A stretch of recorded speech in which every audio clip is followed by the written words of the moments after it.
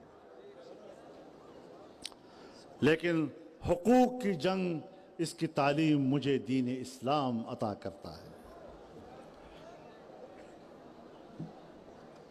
اور پھر علماء کرام بیٹھے ہیں، اس روایت کو بھی سامنے رکھیں کہ من قتل دون حقہ فہو شہید، کہ جو اپنے حق کے لیے مارا جائے گا اسے بھی شہید کہا جائے گا۔ اس راستے میں قربانی دی جا سکتی ہے۔ میرے محترم دوستو، پاکستان کو انارکی کی طرف دھکیلا جا رہا ہے۔ لوگ آئین کا بھی احترام کرتے ہیں، قانون کا بھی احترام کرتے ہیں، اور آئین و قانون کا احترام اور اس کی پیروی یہ تمام دنیا کی انسانی اقوام کا متفقہ موقف ہے، کوئی اس سے روگردانی نہیں کر رہا۔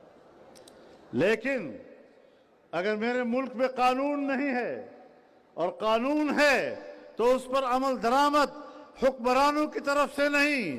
اگر میرے ملک میں آئین ہے اور اس کو ہمارے ملک کے آمر اور ناجائز حکمران کھلواڑ بناتے ہیں تو پھر قوم بھی جانتی ہے کہ اگر میرے آئین کا مذاق تم اڑاؤ گے، اگر میرے قانون کو ہاتھ میں تم لوگے تو پھر میں بھی پابند نہیں ہوں، میں بھی اپنے حقوق کی جنگ پوری قوت کے ساتھ لڑوں گا۔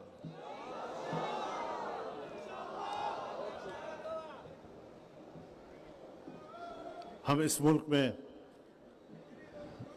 غلامی کی زندگی گزارنے کے لیے نہیں بیٹھے۔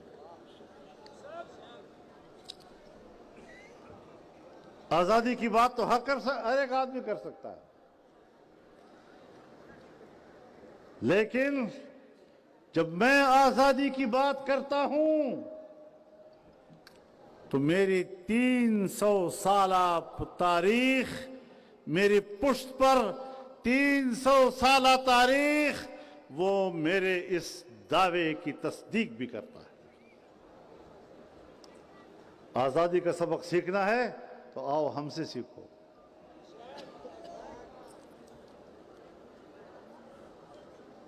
میرے محترم دوستو،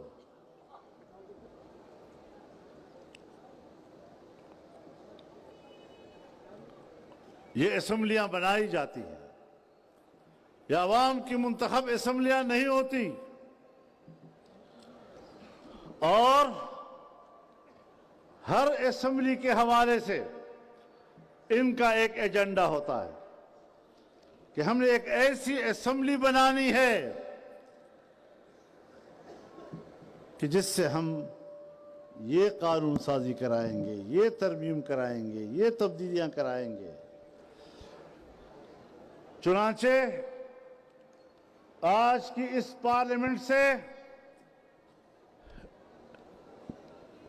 حکمرانوں نے اور ان کی پشت پر کھڑے طاقتور قوتوں نے اس آئین کا حلیہ بگاڑنے کا سوچا، اور میرے دوستو یہ آج سے نہیں ہے،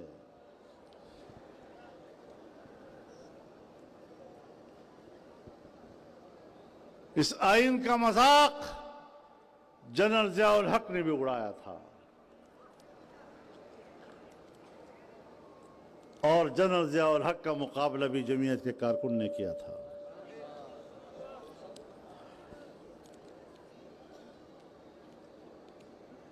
اس آئین کا مذاق جنرل مشرف نے بھی اڑایا تھا،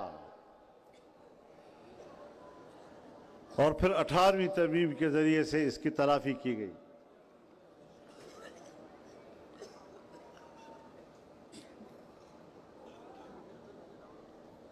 جو کچھ ہم نے حاصل کیا تھا اس ساری محنتوں پر پانی پھیرنے کے لیے ایوان میں 26ویں ترمیم لائی گئی۔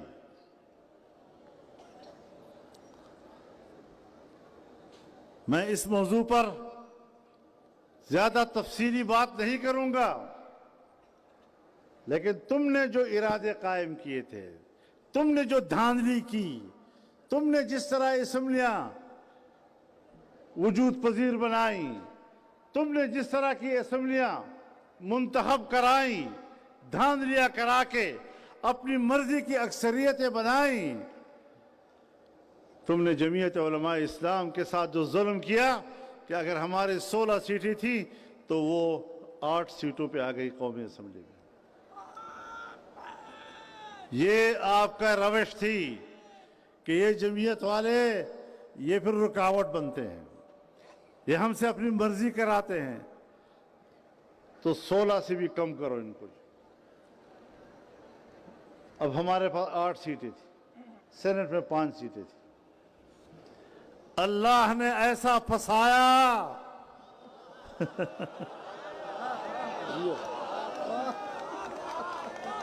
اللہ نے ایسا پھنسایا ان کو کہ پھر راستہ نکلنے کا ان کے پاس موجود نہیں تھا۔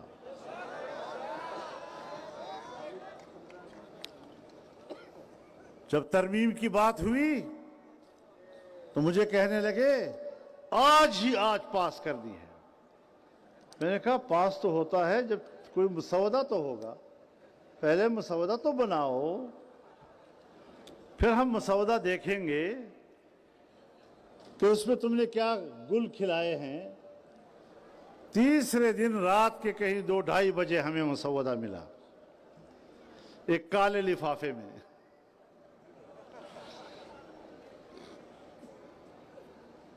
اور جب ہم نے اس کا مطالعہ کیا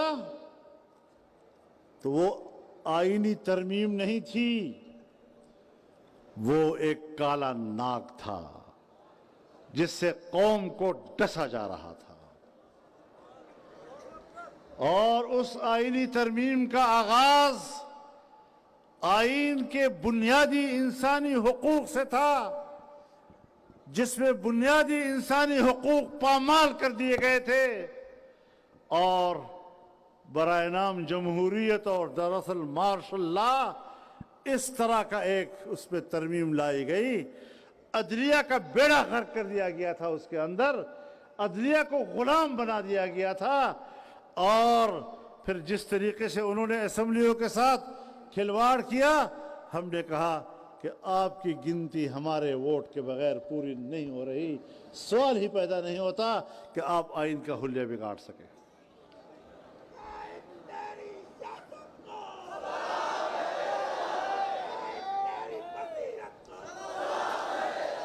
میرے محترم دوستو، جو مسودہ 56 شقوں پر مشتمل تھا، 56 شقوں پہ، ہم نے ان کو پسپا کرتے کرتے کرتے ان کا مسودہ ہم 22 شقوں پر لے آئے۔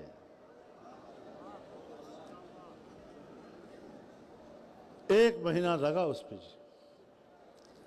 میری نیندیں ضرور حرام کی انہوں نے، لیکن میں نے بھی ان کی نیندیں حرام کی۔ وہ بھی آرام سے سو نہیں سکے۔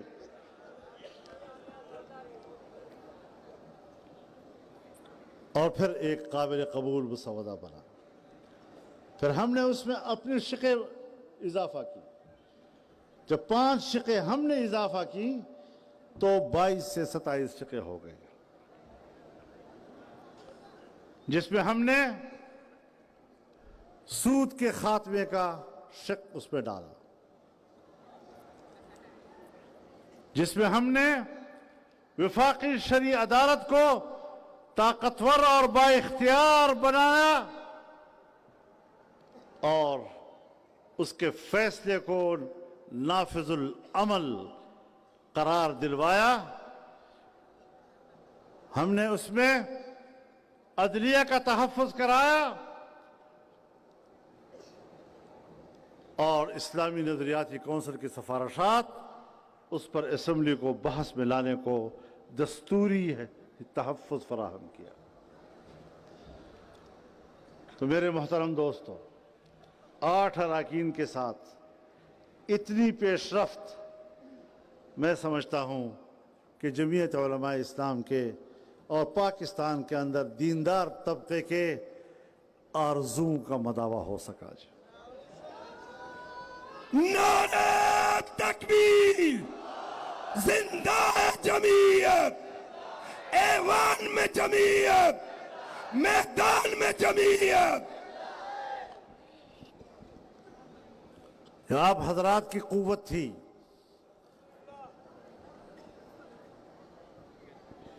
اور سیاست میں قوت لازم ہوتی ہے، قوت کے بغیر کچھ نہیں ملتا۔ پھر باقی مواقع اللہ دیتا ہے، محنت کے مواقع بھی دیتا ہے اور نتیجے کے مواقع بھی وہ خود دیتا ہے۔ لیکن میرے محترم دوستو، میں جو کچھ آج دیکھ رہا ہوں، جو کچھ اسلام آباد میں ہوا گزشتہ روز، مجھے کسی پارٹی کے فیصلے سے کوئی غرض نہیں۔ وہ اپنے فیصلے کے خود ذمہ دار ہیں، صحیح فیصلہ کرتے ہیں، غلط فیصلہ کرتے ہیں۔ ہاں، اگر ہم سے مشورہ لیں گے تو دیانت کے ساتھ مشورہ دیں گے، المستشار مؤتمن۔ لیکن جب پورے ایک صوبے سے قافلے آ رہے ہیں، اس وقت تو آپ ان کے لیے راستے چھوڑ رہے ہیں، پیچھے ہٹ رہے ہیں، پھر احسان جتلاتے ہیں کہ ہم گولی نہیں چلانا چاہتے تھے۔ پھر جب وہ ڈی چوک پہنچ گئے، پھر گولی کیوں چلائی؟ سیاسی کارکن تھے، 2-4 روز بیٹھے رہتے تو بیٹھے رہتے۔ ہم اس حوالے سے بھی حکمرانوں کے اس پرتشدد رویے کی مذمت کرتے ہیں۔ ہر پارٹی کو جلسہ کرنے، مظاہرہ کرنے کا حق حاصل ہے، مجھے بھی حاصل ہے، میرے مخالف کو بھی حاصل ہے۔ لیکن جس صوبے سے آپ کو شکایت ہے کہ وہاں سے یلغار ہوتا ہے، کوئی کہے نہ کہے، میں بڑے واضح الفاظ میں کہتا ہوں کہ اس صوبے کی حکومت بھی تو تم نے بنوائی تھی، وہ دھاندلی بھی تو آپ نے کرائی تھی۔ جب نہ اہلوں کو آپ حکمرانی دیں گے تو پھر یہی نتائج اس کے سامنے آئیں گے۔ تم نے جمعیت علماء اسلام کے ساتھ زیادتی کی، تم نے جمعیت علماء کا مینڈیٹ چرایا، اور اب حالات بھی قابو نہیں کر سکتے۔ کوئی حکومتی رٹ نہیں ہے، مسلح گروہ علاقوں پہ قابض ہوتے جا رہے ہیں، حکومت کی کوئی رٹ موجود نہیں۔ بلوچستان کی یہی صورتحال ہے کہ وہاں پر امن و امان کی صورتحال وہ وہاں کے حکمرانوں کے بس کی بات نہیں رہی۔ ہمارے امن قائم کرنے والے ادارے وہ کس چیز کی تنخواہیں لے رہے ہیں؟ سیاسی لوگوں کے کارکن شہید ہوتے ہیں، وہ بھی جنازے اٹھاتے ہیں، وہ بھی کہتے ہیں ہمارے کارکن شہید ہو گئے، اصول کے لیے شہید ہو گئے، نظریے کے لیے شہید ہو گئے۔ آپ کی بھی دو چار شہداء آ جاتے ہیں، آپ بھی کندھوں پر اپنے شہداء اٹھائے پھرتے ہیں، آپ بھی کہتے ہیں ہمارے جوان شہید ہو گئے۔ بتاؤ عام لوگوں میں اور آپ کے فرائض میں کچھ فرق بھی ہے یا نہیں ہے؟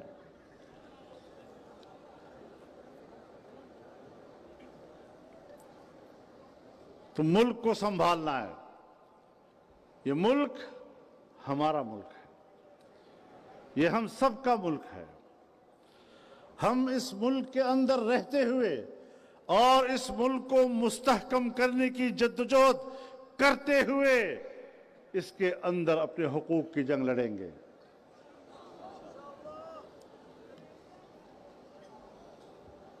تو پاکستان زندہ باد، پاکستان رہے گا انشاءاللہ۔ نعرہ تکبیر، ہم لے کے رہیں گے، ہے حق ہمارا پاکستان۔ میرے محترم دوستو، ختم نبوت کا مسئلہ آیا 50 سال کے بعد، ایک لمبے عرصے سے یہ کوشش ہو رہی تھی کہ قادیانیوں کو دوبارہ مسلمان تسلیم کیا جائے، لیکن اللہ اپنے دین کی حفاظت کرتا ہے۔ ایسا جھٹکا لگا کہ پھر مجھے نوٹس دیا گیا کہ تم بھی عدالت میں آ جاؤ۔ میں نے کہا میں 72 سالوں میں کبھی جج کے سامنے پیش نہیں ہوا، پہلی مرتبہ آپ مجھے جج کے سامنے کیوں پیش کر رہے ہیں؟ لیکن چونکہ مسئلہ ختم نبوت کا تھا، میں اس کو سعادت سمجھتا ہوں۔ اگر 50 سال پہلے ہمارے بزرگوں نے قومی اسمبلی کے اندر آئینی ترمیم کے ذریعے اس فتنے کو غیر مسلم قرار دیا تھا، تو آج ہم نے اس عدالت میں جا کر یہ کردار ادا کیا کہ ان کا کافر ہونا اور غیر مسلم ہونا برقرار رہے گا۔ انشاءاللہ اگلے 50 سال کیا صدی تک بھی ہم نے ختم نبوت کے لیے عدالت میں ان کی ایسی کمر توڑی ہے کہ وہ دوبارہ جلد سیدھی نہیں ہو سکے گی۔ نعرہ تکبیر، ختم نبوت، ختم نبوت، جو قادیانیوں کا یار ہے۔ میرے محترم دوستو، میں آپ کو بتانا چاہتا ہوں، آئینی ترمیم پاس ہونے کے وقت ایک قانون بھی پاس کیا گیا۔ وہ قانون جو ہماری تحریک پر پیش کیا گیا تھا، الیکشن سے پہلے جب شہباز شریف صاحب وزیر اعظم بنے، اس میں پیپلز پارٹی بھی موجود تھی، ہم بھی موجود تھے، جناب آصف علی زرداری صاحب بھی موجود تھے، جناب بلاول بھٹو بھی موجود تھے۔ تمام کے اتفاق رائے کے ساتھ، تمام جماعتوں کے اتفاق رائے کے ساتھ دینی مدارس کے حوالے سے ایک بل پر اتفاق ہوا، مدارس کے رجسٹریشن، مدارس کے بینک اکاؤنٹس، اس پر اتفاق رائے ہوا اور وہ اسمبلی میں پہنچ گیا۔ اس کی اسمبلی میں ایک خواندگی بھی ہو گئی، لیکن بیچ میں کسی قوت نے اس کو روک دیا اور اس کا حلیہ بگاڑ دیا۔ ہم نے کہا ہم مزید قانون سازی نہیں مانیں گے، یہی روک دو۔ مجھے شہباز شریف صاحب نے کہا کہ چلو جس حد تک بھی ہو جائے، پاس ہو جائے۔ میں نے کہا نہیں، اس طرح ادھورا کام ہم نہیں کریں گے۔ مدارس کی آزادی و حریت یہ ہمارا نصب العین ہے۔ مدارس نے کرۂ ارض پر الحاد کا راستہ روکا ہے۔ مدارس نے کرۂ ارض پر ارتداد کا راستہ روکا ہے۔ مدارس نے کرۂ ارض اور بر صغیر میں اسلامی تہذیب اور قومی اور علاقائی تہذیب کا تحفظ کیا ہے۔ تم مدارس کا خاتمہ کر کے مغرب کا اسلام، امریکہ کا اسلام، یورپ کا اسلام، اور ان کو بھی لوگ ملے ہوتے ہیں ہر زمانے میں، جدت پسندی کے نام پر نت نئی تشریحات کرتے رہتے ہیں، اور وہ سمجھتے ہیں کہ ہم اسلام کا حلیہ بگاڑ دیں اور جو مغرب کو منظور اسلام ہے وہی اسلام ہم دنیا میں پیش کریں۔ لیکن مدارس ہیں جو اس راستے میں رکاوٹ ہیں، اور میں اعلان کرتا ہوں کہ مدارس آپ کو کبھی اس بات کی اجازت نہیں دیں گے۔ لیکن ہوا یہ کہ جس بل پر اتفاق ہوا تھا، پاکستان پیپلز پارٹی اس اتفاق رائے میں شریک تھی، اور ابھی جب دوبارہ 26ویں ترمیم کا معاملہ اٹھا تو ہم نے کہا کہ اس بل کو بھی پاس کرنا ہے۔ صبر کرو یار، کیا چیخ رہے ہو تم؟ ہم نے کہا کہ اس بل کو بھی پاس کرنا ہے آپ نے، اس پر اتفاق رائے ہوا۔ میں نے کراچی میں بلاول ہاؤس میں پیپلز پارٹی کے ساتھ 5 گھنٹے مذاکرات کیے اور اس بل پر ان کو راضی کیا۔ میں نے لاہور میں آصف علی زرداری صاحب کی موجودگی میں، بلاول بھٹو صاحب کی موجودگی میں، میاں نواز شریف صاحب کے گھر میں 5 گھنٹے کی بحث کی ہے ان کے ساتھ، اور وہاں پر بھی ہم نے اس بل پر اتفاق کر لیا تھا۔ اور اب جب پاس ہو گیا تو پاس ہونے کے بعد آپ نے اسمبلی سے کچھ اور بل بھی پاس کروائے۔ زرداری صاحب، آپ نے ان سب پہ دستخط کر دیے، ان کا گزٹ ہو گیا۔ آج تک دینی مدارس کے حوالے سے بل پر کیوں دستخط نہیں ہو رہے؟ اور جس بل پر تم نے دستخط کیے ہیں اس پر اتفاق رائے نہیں ہوا، وہ 26ویں آئین کی روح کے خلاف ہے۔ تم نے ایک طرف اتفاق رائے کر کے کچھ چیزوں سے دستبرداری کی، اور قانون کے راستے سے آ کر پھر آپ نے قوم کے اور عام آدمی کے حقوق پر ڈاکہ ڈالا۔ یہ متنازع بل، اس پر تو آپ دستخط کر رہے ہیں، لیکن جس پر آپ نے خود اتفاق کیا تھا آج تک اس پر کیوں دستخط نہیں کیے جا رہے؟ میری بات سمجھ میں آ رہی ہے آپ کو؟ تو یہ آپ کے لیے کوئی آسان نہیں ہوگا انشاءاللہ۔